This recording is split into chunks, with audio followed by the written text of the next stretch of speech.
So mga idol, ayusin po natin ito para hindi na tayo bumili. At ang mahal naman po nito. So ito nga po pala yung ginagamit ko nung nagbablog ako nung nag-stop po ako ng mag-vlog 2 years. Tapos bumalik po ako mag-vlog nung August 2025. Diretso na hanggang ngayon. So i-DIY ko na lang po ito. Ito yung ating gagamitin, no, pamalit. Titignan natin kung kaya para hindi na tayo bibili. Mahal kasi. Ayan, simulan na natin.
So ito na mga idol yung aking DIY na repair. Ayan, o. So nilagyan ko na rin po dito ng pin. Ayan, may pin na siya. Subukan natin. Diba? Pwede na. Pwede na to sa bukid, pambukid. So Pag nagkapera tayo, saka tayo bibili ng ano, bago. Pagka ano, pwede itong gamit sa labas. So, sa bagay, pwede rin ito. Ito lang naman ang ano eh. Diba? Kahit sira, basta re-repair rin, pwede pa pala. Ito yung gamit ko noon. Yung pagbablog ko noon, nalaglag, nabali dito, nabali. Tapos yung ganito niya, parang may basura na. Tagal kong hinahanap, di ko na mahanap. So ang ginawa ko, ito na lang. Tapos naman, nag-click naman.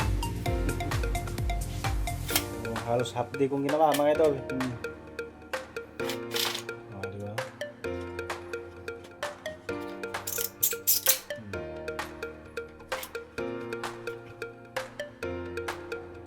Ayos. Thank you for watching.